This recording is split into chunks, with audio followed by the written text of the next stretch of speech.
In this video, we'll be discussing the Macedonian Phalanx, a legendary infantry formation developed by Philip II. The phalanx was an innovation of the classical Greek phalanx, but it had a unique addition, the sarissa, a 6-meter-long pike. Alexander the Great commanded this formation during his conquest of the Achaemenid Empire from 334 to 323 BC. The phalanx model then spread throughout the Hellenistic world, becoming the standard formation for pitched battles. Development of the Macedonian Phalanx. After the majority of Macedonia's army and King Perdiccas III were killed by the Illyrians in 359 BC, Perdiccas' brother, Philip II, ascended to the throne. As a young man, Philip II was held hostage in Thebes from 367 to 360 BC, where he witnessed the combat tactics of the general Epaminondas, which later influenced his reorganization of the infantry. Instead of focusing on the shield, the aspis, like the current hoplite warfare, Philip II's military reforms concentrated on a new weapon, the sarissa. The soldiers in the phalanx were known as pesheteroi, or foot companions, which underscored their importance to the king.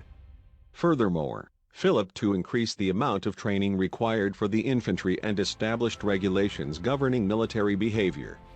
During Alexander the Great's campaign, the phalanx remained mostly unchanged, although there were more non-Macedonian soldiers serving in its ranks. Pesheteroi, the basic unit of the Macedonia phalanx. During the reign of Philip II, the Macedonian phalanx invented infantrymen known as pesheteroi. These soldiers played a critical role in Philip's victory over Greece at the Battle of Chaeronea in 338 BC.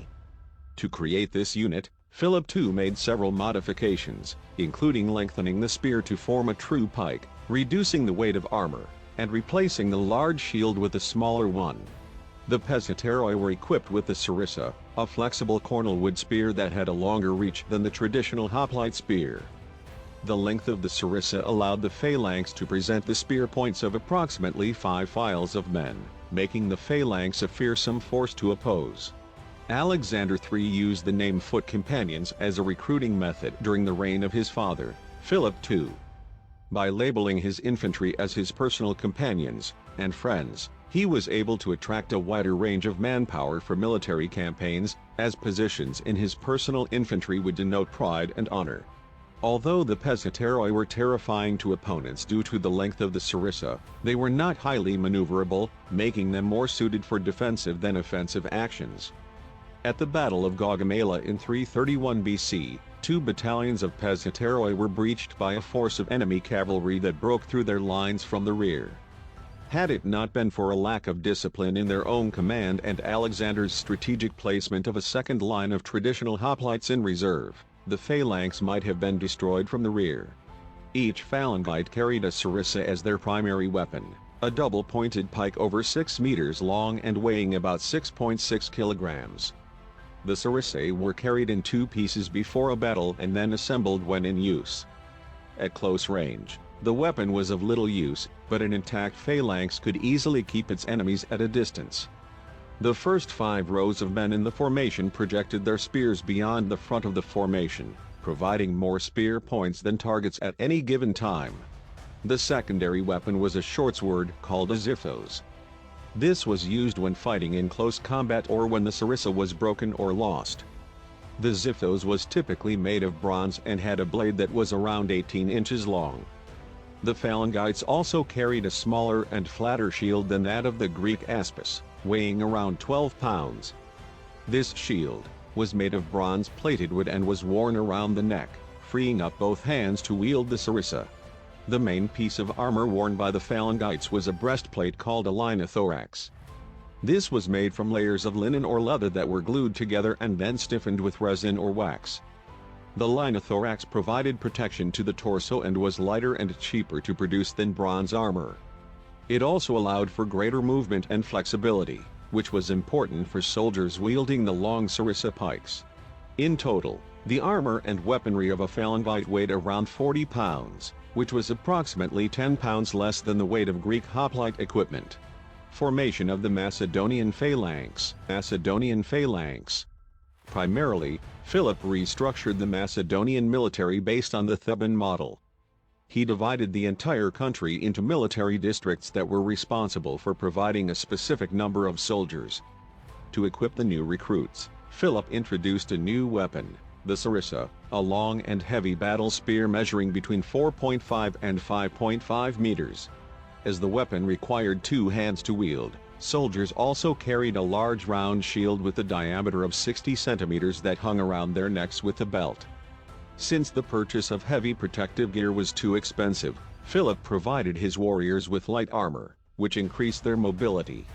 The original Macedonian Phalanx led by Philip consisted of units of 10 men, known as a deca. However, this number was quickly increased to 16 and multiple decas were combined to form larger units called lachoi, with the separate decas being deployed side by side. The most experienced soldiers in each deca were placed closer to the front. Initially, the Macedonian Phalanx was formed 16 men deep and 8 men across, with the soldiers standing in close proximity to one another due to the small size of their shields. This basic unit of 128 men was known as a taxis, and was commanded by an officer. The combination of multiple taxis was referred to as a syntagma. The Macedonian infantrymen were in phalanx formation, with the first 3 or 4 lines led by more heavily armed soldiers with combat experience. The front ranks held their spears horizontally, while the next ranks held their spears vertically or at an angle to the enemy. This made the phalanx look like a moving fortress, with spears far forward, making infiltration difficult. However, this formation was slow and unwieldy, requiring disciplined and well-trained soldiers to succeed. To achieve this, Philip trained his soldiers by making them walk 50 kilometers in one day in armor and with shields and sarissas. In conclusion, the Macedonian Phalanx was a highly effective military formation that played a crucial role in the military successes of the ancient Macedonian army. The organization and formation of the Phalanx, as well as the weapons and equipment used by its soldiers, were carefully designed and implemented by Philip II of Macedon, and later perfected by his son, Alexander the Great. The use of the sarissa, a long and heavy pike, combined with the coordination and discipline of the phalangites, allowed the phalanx to act as a moving fortress, sweeping away anything in its path. The formation and organization of the phalanx into units such as the DEC-ASST and the taxes allowed for effective control and maneuverability on the battlefield. The success of the Macedonian Phalanx relied heavily on the training, discipline, and dedication of its soldiers, who were trained rigorously by Philip II through forced marches and other methods. Overall, the Macedonian Phalanx was a military innovation that revolutionized ancient warfare and left a lasting impact on military tactics and strategy for centuries to come. Thank you for taking the time to watch this video on our channel, Echoes of Ancient World. We hope you found it informative and enjoyable. Our goal is to bring the rich history and culture of ancient civilizations to a wider audience, and we appreciate your support. Please consider subscribing to our channel to stay updated on our latest content.